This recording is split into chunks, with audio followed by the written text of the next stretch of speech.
पूर्व प्रधानमंत्री इंदिरा गांधी द्वारा आपातकाल लागू के 50 वर्ष पूरे होने पर बीजेपी ने इंडस्ट्रीज ऑफ कॉमर्स में मनाया काला दिवस। देश के में आपातकाल लागू किए जाने की 25वीं वर्षगांठ को भाजपा पूरे देश में काला दिवस मना रही है। बताते चले कि 25 जून 1975 को तत्कालीन प्रधानमंत्री इंदिरा गांधी ने देश में आपातकाल की घोषणा की थी।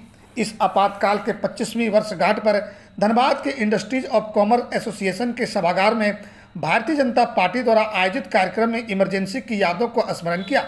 कार्यक्रम में पूर्व सांसद पशुपतिनाथ सिंह, पूर्व सांसद रविंद्र पांडे, धनबाद के भाजपा विधायक राज सिन्हा, पूर्व मेयर चंद्रशेखर अग्रवाल मुख्य रूप से उपस्थित हुए।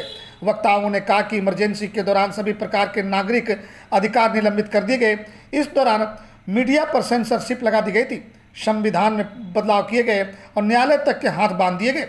विपक्ष के नेताओं को जेल में डाल दिया गया। इस आपातकाल के खिलाफ संसद से सड़क तक आंदोलन करने वाले असंख्य सत्याग्रहों, समाजसेवियों, श्रमिकों, किसानों, युवाओं व महिलाओं को संघर्ष का नमन करता हूं। धनबाद से नीरज कुमार की रिपोर्ट। संविधान के धज्जी उड़ाने वाले लोग थे जिन्होंने भारत के नागरिकों का मौलिक अधिकार का हनन किया आपातकाल लागू करके। आज आपातकाल का 50 वर्ष पूरा हो गया, इसलिए हम सब कार्यकर्ता जो हैं वो काला दिवस के रूप में आज के दिन को मना रहे हैं। ये लोग हैं जो कांग्रेस पार्टी या इंडी गठबंधन कहिए, इन लोगों ने आपातकाल लागू करके, और पिछले आपातकाल लागू किया कोई देश के सुरक्षा के लिए खतरा नहीं था।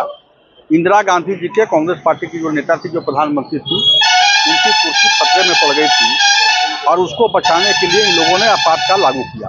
यहाँ तक याद है कि धारा 356 का प्रयोग, जिसमें राष्ट्रपति शासन लागू करके राज्यों के ऊपर केंद्र सरकार राज्य की चुनी हुई लोकतांत्रिक सरकार को के अधिकारों का हनन करके 356 लागू करते हैं, तो 90 बार इन लोगों ने 356 लागू किया। जिसके अंदर 75 संविधान संशोधन किए, प्रेस की आज़ादी, न्यायपालिका के अधिकारों में हस्तक्षेप, सारा कुछ ये कांग्रेस पार्टी कर चुकी है।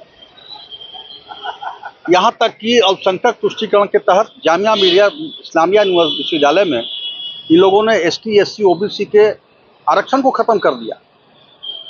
और ऐसे लोग आज बोल रहे हैं कि भारतीय जनता पार्टी सत्ता में आएगी, संविधान में संशोधन कर देगी, आरक्षण समाप्त कर देगी। इन्हें तो शर्म आनी चाहिए।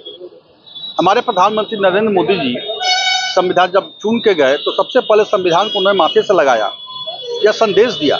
कभी इसके पहले आपने देखा यह? और सबसे दुख की बात तो यह है कि इस आपातकाल के खिलाफ जिन पार्टियों का जन्म हुआ, जिन पार्टियों का जन्म आपातकाल के खिलाफ हुआ था, जो जेपी के अपने आप को जेपी के सिपाही बताते हैं, जो कांग्रेस के इस अन्याय के खिलाफ, जो लाखों लोग जो जेल के अंदर डाल दिए गए रातों रात, और वैसी पार्टी आज सत्ता के लालच में पड़ के कांग्रेस पार्टी से समझौता करके सरकार चला रहे हैं, तो इससे बड़ा दुर्भाग्य और क्या होगा। और इसलिए आज हम सब काला दिवस के रूप में इस दिन को मना रहे हैं। अरे ऐसा है कि आज ही के दिन आपातकाल लगा, 50 साल हो गया, और संविधान को कांग्रेस ने रुआ के तरह धूम दिया, और 75 बार संविधान में अमेंडमेंट हुआ है।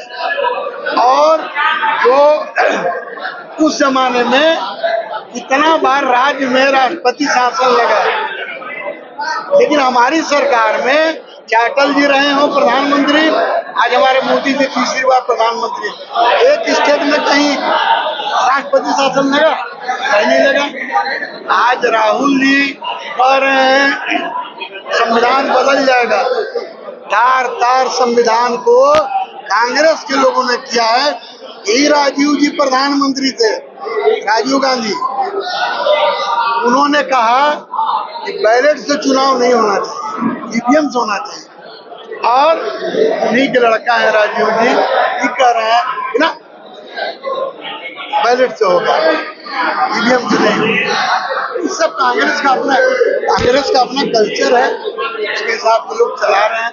काला दिवस के रूप में देखिए तब बना हुआ है, काला दिवस है आज पूरे देश में।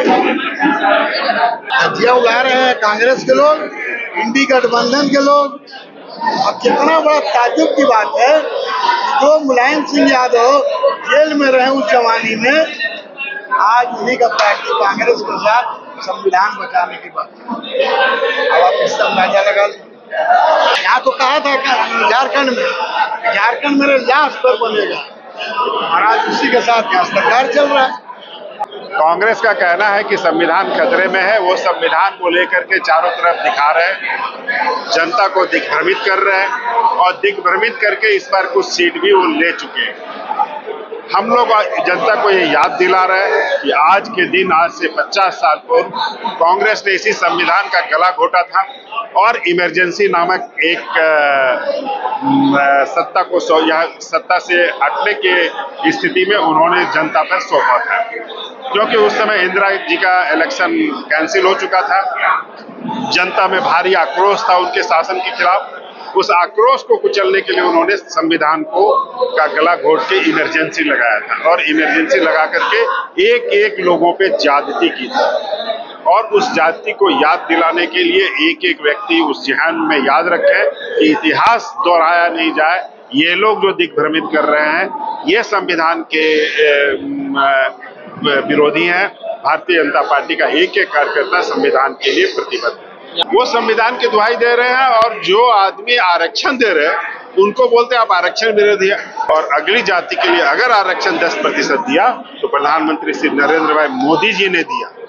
इसलिए उसके बावजूद ये कहना कि ये लोग आरक्षण के विरोधी हैं, ये सरासर गलत है और लोगों को दिग्भ्रमित करने का एक मंसूबा है, षड्यंत्र है, जो शेड्यूल कास्ट और शेड्यूल ट्राइब के बीच में जाकर के उनको भोले भाले जो हमारे भाई हैं उनको दिग्भ्रमित कर रहे हैं, और इस तरह का दिग्भ्रमित करके वो वोट लेने का काम कर रहे हैं। इससे हम लोग उनको आगाह करने के लिए संविधान के प्रति को दिखा करके वो राजनीति कर रहे हैं, संविधान का भय दिखा के राजनीति कर रहे हैं। जिन्होंने कई बार संविधान का गला घोटा है वो ये बता रहे हैं कि ये संविधान के गला घोटने वाले लोग हैं।